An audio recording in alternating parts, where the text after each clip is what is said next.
हरि ओम। श्री गणेशाय नमः। ओम नमो भगवते वासुदेवाय।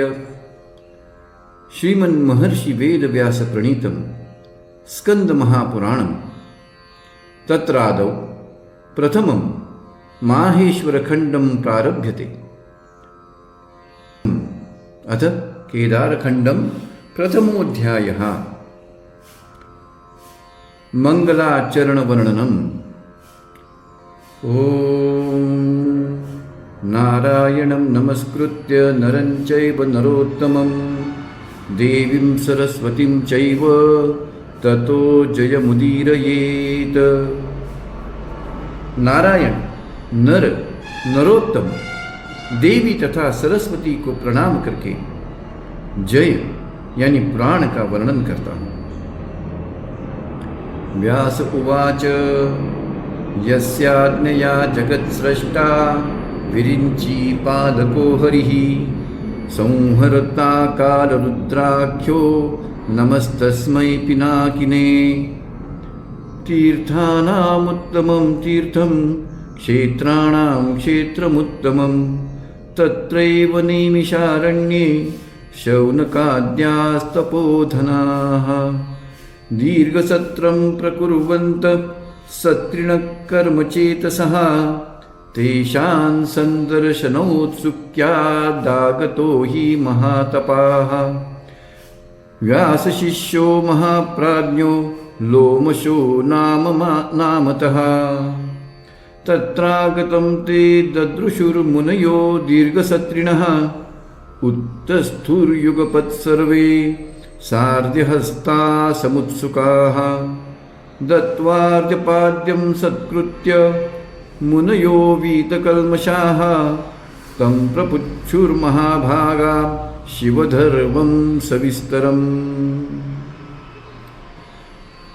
व्यासदेव कहते हैं, जिनकी आज्ञा से ब्रह्मा जगत सृष्टा, हरि जगत पालक तथा कालरुद्र जगत संहर्ता है, उन देव पिनाक पाणी को प्रणाम। नैमिषारण्य अतीव पुण्यप्रद स्थान है, वह सभी क्षेत्रों से उत्तम है। उत्तम क्षेत्रों तथा समस्त तीर्थों की तुलना में वह उत्तम है। शौनकादि कर्मवान याज्ञिक तपस्वी गण ने नैमिषारण्य में दीर्घ यज्ञ आरंभ किया था। उनके दर्शन की लालसा लेकर एक बार व्यास शिष्य महातपा महाबुद्धि लोमश मुनि ने वहां आगमन किया। दीर्घ यज्ञ के व्रती मुनिगण ने उनको वहां आया देखकर युगपत उत्सुक चित्त से हाथों में अर्घ्य लेकर उनका सत्कार किया तथा उनके निकट आकर उनसे सुविस्तृत शिवधर्म के संबंध में पूछना आरंभ किया। ऋषय ऊचुः कथयस्व महाप्राज्ञ देवदेवस्य शूलिनः महिमानं महाभाग ध्यानार्चन समन्वितं सम्मार्जने किं फलं स्यात् तथा रंगावलीषु च प्रदाने दर्पणस्याथ तथा वै चामरस्य च प्रदाने च वितानस्य तथा धारागृहस्य च दीपदाने किं फलस्यात् पूजायां किं फलं भवेत् कानि कानि च पुण्यानि कथ्यतां शिवपूजने इतिहासपुराणानि वेदाध्ययनमेव च शिवस्याग्रे प्रकुर्वन्ति कारयन्त्यथ वानराः किं फलं च नृणां तेषां कथ्यतां विस्तरेण हि शिवाख्यानपरो लोके त्वत्तो नान्योऽस्ति वै मुने। ऋषिगण कहते हैं, हे महाप्राज्ञ, देवदेव शूलपाणी के ध्यान तथा अर्चना प्रणाली के साथ उनकी महिमा को व्यक्त करें। उनके अंगमार्जन रंगादि योग से उनका उपलेपन करे। उनको दर्पण चामर चंद्रातप धारागृह दीपदान से तथा उनकी अर्चना से क्या पुण्य होता है, यह सब आप कहिए। शिवदेव के समक्ष इतिहास, पुराण अथवा वेद पाठ करने से अथवा कराने से मनुष्यों को क्या फल मिलता है, यह भी आप विस्तार से कहिए। इति श्रुत्वा वचस्तेषां मुनीनां भावितात्मनां उवाच व्यासशिष्योऽसौ शिवमाहात्म्यमुत्तमम्। लोमश उवाच अष्टादश पुराणेषु गीयते वै परशिवः तस्मात् शिवस्य माहात्म्यं वक्तुं कोऽपि न पार्यते। शिवेति द्वक्षरं नाम व्याहरिष्यन्ति ये जनाः तेषां स्वर्गश्च मोक्षश्च भविष्यति न चान्यथा। उदारो हि महादेवो देवानां पतिरीश्वरः येन सर्वं प्रदत्तं हि तस्मात् सर्व इति स्मृतः। हे मुने, इस जगत में आपसे उत्तम शिव ध्यान तत्पर अन्य कोई भी नहीं है। भावितात्मा मुनिगण का यह सब वाक्य सुनकर व्यास शिष्य लोमश उत्तम शिव महिमा का कीर्तन करने लगे। लोमश कहते हैं, 18 पुराणों में शिव को ही परम पुरुष कहा गया है, अतः संपूर्ण शिव महिमा कह सकने की शक्ति किसी में भी नहीं है।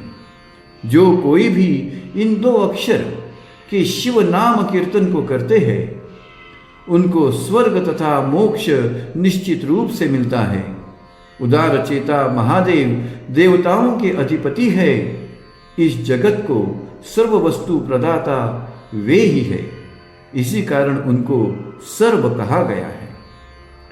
ते धन्यास्ते महात्मानो ये भजन्ति सदाशिवं विना सदाशिवं यो हि संसारं तरतुमिच्छति समूढो हि महापाप शिवद्वेषी न संशयः भक्षितं हि गरं येन दक्षयज्ञो विनाशितः कालस्य दहनं येन कृतं राज्ञ प्रमोचनम्।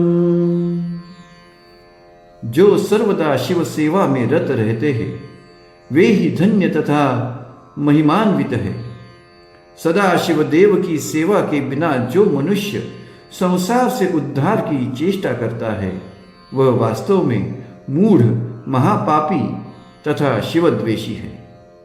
जिन्होंने विष भक्षण किया था, दक्ष यज्ञ ध्वंस किया था, जिनके प्रभाव से काल दग्ध हो गया था तथा जिन्होंने श्वेत राजा को छुटकारा प्रदान कराया था, उनकी सेवा करना सभी का कर्तव्य है।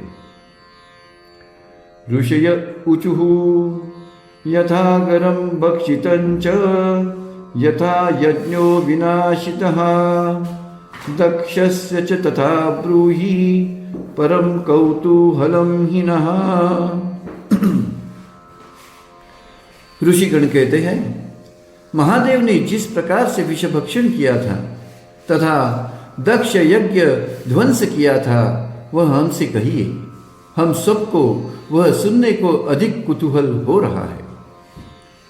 सूत उवाच दाक्षायणि पुरा दत्ता शंकराय महात्मने वचनात् ब्रह्मणो विप्रा दक्षेण परमेष्ठिना एकदा हि स दक्षो वै नैमिषारण्यमागतः यदृच्छावशमापन्न ऋषिभिः परिपूजितः स्तुतिभिः प्रणिपातैश्च तथा सर्वैः सुरासुरैः तत्र स्थितो महादेवो नाभ्युत्थानाभिवादने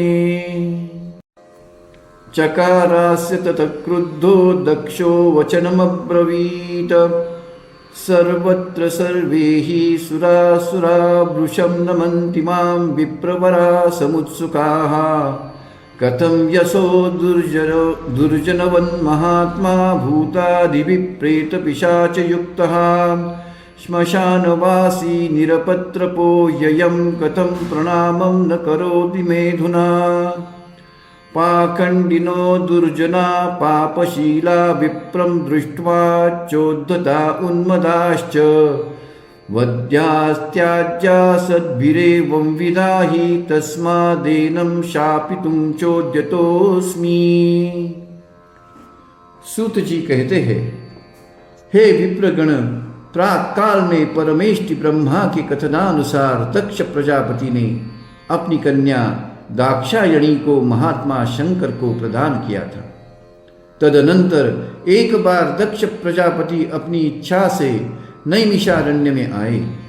तब ऋषिगण एवं अन्य असुर एवं सुरगण ने स्तुति तथा प्रणाम द्वारा उनकी अर्चना की। वहां पर महादेव अवस्थान करते थे, लेकिन उन्होंने दक्ष प्रजापति को देखकर न तो उठे और न उनका अभिवादन ही किया। तब दक्ष ने क्रुद्ध होकर कहा, सुर असुर तथा प्रधान प्रधान विप्रगण सभी सर्वत्र व्यग्रता से पुनः पुनः मुझे प्रणाम करते रहते हैं, लेकिन इस भूत प्रेत पिशाच से घिरे श्मशानवासी निर्लज्ज शिव ने क्यों इस क्षण मुझे प्रणाम नहीं किया? इसने शिव महात्मा होकर भी मेरे प्रति दुर्जनवत व्यवहार क्यों किया?